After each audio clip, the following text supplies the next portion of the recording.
আপনি বলতে পারেন যে আমি যারা ইসলাম ধর্মাবলম্বী আছেন বা যারা মুসলিম স্কলার আছে ওনারা তো আবার যদি কোনো চেহারা টেহারা বানাইলে ইয়ে করে, সারাদিন তো ওনারা ভিডিও দিতেছে, ওনাদের চেহারা প্রচার করতেছে সারাটা দিন। ইউটিউব খুললে তো হাজার হাজার লক্ষ লক্ষ কোটি কোটি ভিডিও। আগে তো এক সময় কইতো যে ছবি তুললে গুনাহ হয়, এখন তো সারাদিন ছবি তুলে আর প্রচার করে। এখন তো আর গুনার ওই সময়টা নাই, এখন মানুষের পারসেপশন চেঞ্জ হয়েছে। তো এখন তো মানুষের ছবি দিয়ে ধর্মপ্রচার করতেছে, সেই বিষয়টাকে মাথায় রেখেও তো কোনো সিম্বল আসতে পারতো। কি আসতে পারতো? আমাদের ঐতিহ্যবাহী অনেক মস্ক আছে, মসজিদ, ঐতিহ্যবাহী অনেক মন্দির আছে, অনেক গির্জা আছে, অনেক প্যাগোডা আছে। এগুলো তো আমাদের মোটিফের মধ্যে আসতে পারতো, ছোট ছোট ছেলেমেয়েরা জানতে পারতো। ঐতিহ্যবাহী আমাদের অনেক আছে, স্থান আছে, যে স্থানগুলোকে সিম্বলাইজ করা যায় যে আমাদের অনেক রিচ একটা ঐতিহ্য ছিল, আমাদের সভ্যতা ছিল অনেক, আমরা অনেক রিচ ছিলাম, বাঙালি জাতি অনেক রিচ ছিল। তা আমাদের চিন্তা ভাবনা এত সংকীর্ণ কেন? আপনারা পালকি দেখাইতেছেন, পালকি এখন আমাদের জীবনে কতটা যুক্ত আমি জানি না। পালকির চেয়ে অনেক ইম্পর্টেন্ট জিনিস যুক্ত হয়েছে, এগুলোকে আমাদের কালচারের মধ্যে ঢুকান, সমস্যাটা কি? এগুলা আপনি রিসিভ করতে জানেন না, আধুনিক জিনিসকে আপনি নিতে জানেন না। পড়ার নতুন জিনিসকে আমাদের কালচারের সাথে যুক্ত করতে হবে তো, নাকি না? না যুক্ত করলে কালচার কখনো রিচ হয়, এনরিচ হয় কালচার? তো সেই সারা জীবন ওই কুলা আর ওই মধ্যেই থেকে যাবো আমরা। নতুন কিছু আসতে হবে তো। এই যে আমাদের যে জুলহাস একটা প্লেন বানায় সে আকাশে উড়াইলো, কৃষকের ছেলে মানিকগঞ্জের, ওর প্লেনটাকে কেন আপনারা উদযাপন করলেন না? আনন্দ শোভাযাত্রা নাম দিচ্ছেন, তাহলে এটা কি আনন্দের বিষয় ছিল না? এবার তো যুক্ত হইতে পারতো যে নতুন একটা জিনিস আসছে, যে বাংলাদেশের একজন মানুষ, একটা ছেলে, গ্রামের কৃষকের একটা ছেলে, সে একটা প্লেন বানাইছে, আমরা এবার এই প্লেনটা আমরা সিম্বলাইজ করতেছি, আনন্দ করব আমরা। কই এটা পারছেন? আসলো না কেন? আহত যারা হয়েছে, এই যে হাজার হাজার মানুষ আহত হয়ে এখনো কাতরাইতেছে, এদের স্প্রিন্টার ঢুকে গেছে চোখের মধ্যে, কারো ব্রেনের মধ্যে, এরকম কিছু একটা সিম্বল আনেন না কেন?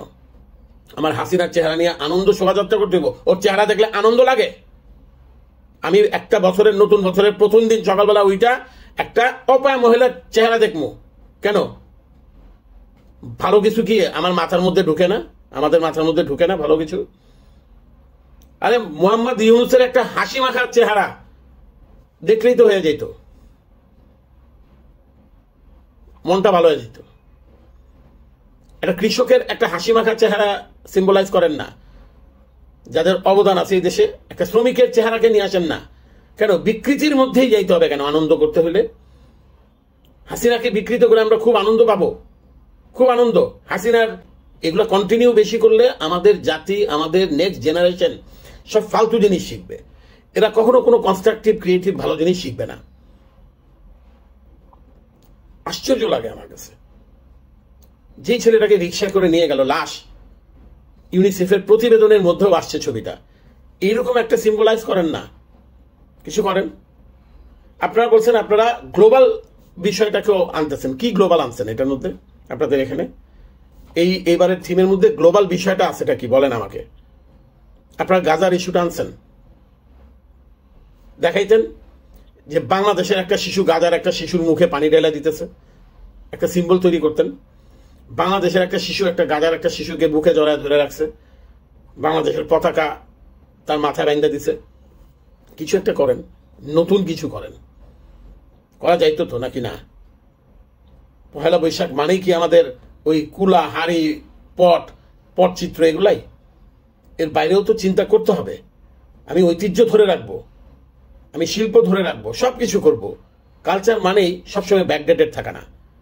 কালচার মানে ঐতিহ্যকে প্র্যাকটিস করা এবং সাথে সবসময় নতুন কিছুকে অ্যাডপ্ট করা। তাহলে কালচার এক সময় আরো 50 বছর, 100 বছর পর আরো এনরিচ হবে, রিচ হবে। আজকে থেকে 100 বছর পরে যারা আমাদের জেনারেশন থাকবে এই দেশে, তারা দেখবে যে অনেক রিচ হয়েছে আমাদের কালচার।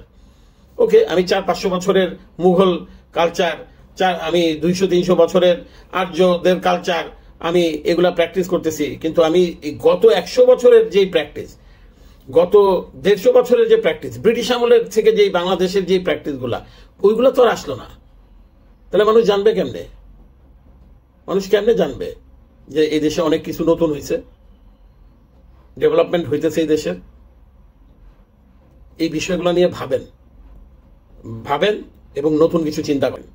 আর আমি একটা দাবি জানাই আমার এই ভিডিওর মাধ্যমে, দয়া করে হাসিনার ওই নোংরা চেহারাটা আনন্দ শোভাযাত্রা থেকে বাদ দেন।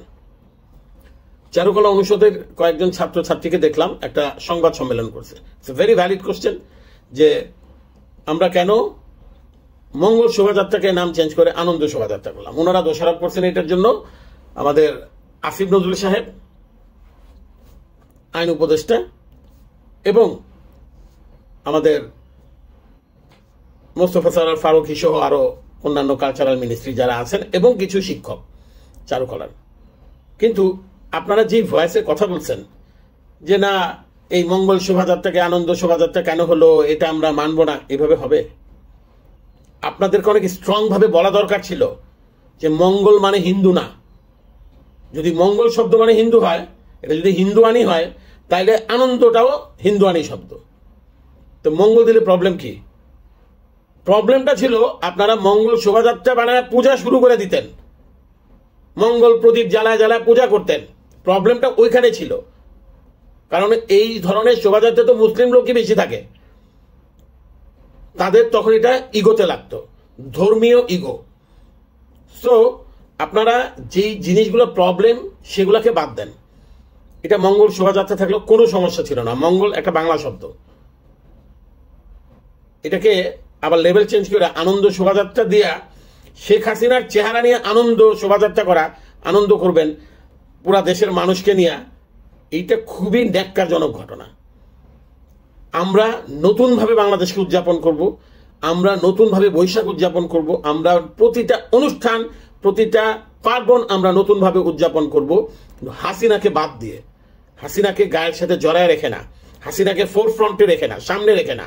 এটা বিকৃত চেহারা হোক কি হোক যা হোক, জাস্ট ডিসকার্ড হাসিনা। হাসিনাকে ডিসকার্ড করে দেন, মানুষকে ভুলতে দেন, ভুলা দেন মানুষকে ভুলে দেন যে এই জাতীয় কোনো একটা নোংরা চরিত্র বাংলাদেশে ছিল।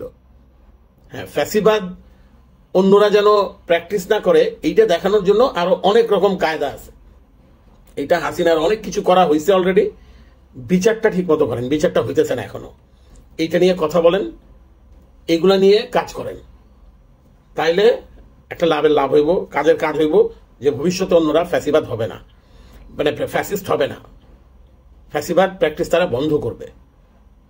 তো যা করার সেটা হচ্ছে বৈশাখের আনন্দ হাসিনা ছাড়া হওয়া উচিত।